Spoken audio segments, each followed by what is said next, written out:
Tesfamariam is the Executive Director of New Africa Institute, a think tank working for peace and progress on the continent.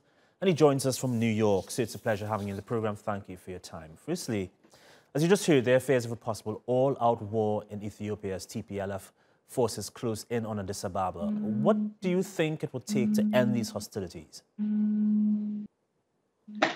For fighting to stop, I think right now there needs to be respect for the sovereign government of Ethiopia, which has been attacked going back a year ago on November 4th.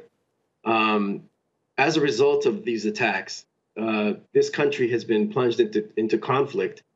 Any country that would face such an attack by a militia force, a separatist force, against its federal soldiers, as happened on the middle of the night, late November 3rd, morning of November 4th, any country would respond and have to end this threat. TPLF has been designated a terrorist group, not only in Ethiopia, but it is a Tier 3 designated terrorist group, according to the Department of Homeland Security.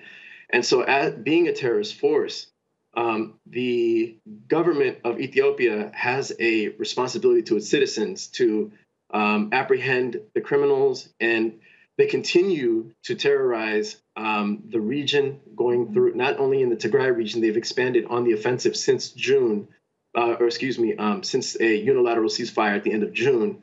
And as a result, they've gone into the neighboring regions of Afar and Amhara and have been engaged in all types of war crimes that honestly are unbelievable and quite shocking. Capturing UNESCO World Heritage Sites, killing hundreds. In Galikoma, you had 104 children that were just massacred. You have just massacre after massacre. Gobo, Chana, you go down the list. Maikadra, so many massacres of innocent civilians, and so the government has a responsibility to protect its people, and so it has to respond, and that's what it's doing. And so a lot of people talk about a political solution, but in this particular case, outside of a military solution, it's hard to imagine how this ends.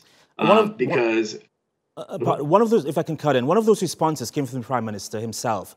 Abiy Ahmed told citizens to use, quote, any type of weapons to prevent a takeover from the TPLF as it advances on the capital, Addis Ababa. The UN has also criticized his government for human rights abuses in the conflict, as it's done for the TPLF. Is there anything you think Abiy could do differently to help resolve the crisis? I mean, there are a number of things that can be done, but first and foremost is the protection of the Ethiopian people, Ethiopian citizens who are under, attack by TPLF as it continues to rage through the Amhara regions with plans to go to, according to them, to Addis Ababa as well as Asmara, which is a foreign country.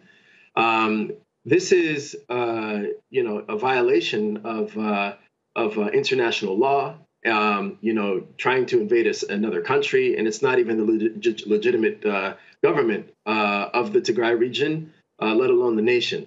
And so Abiy has to respond. It's by his response. It is his responsibility to protect the people, and so it's very important that he does that and apprehends TPLF and stops the ongoing violence and war crimes that are currently taking place in the north of Ethiopia. All right, we'll have to leave it there. Simon Tesfamariam of New Africa Institute, once again, thank you for your time.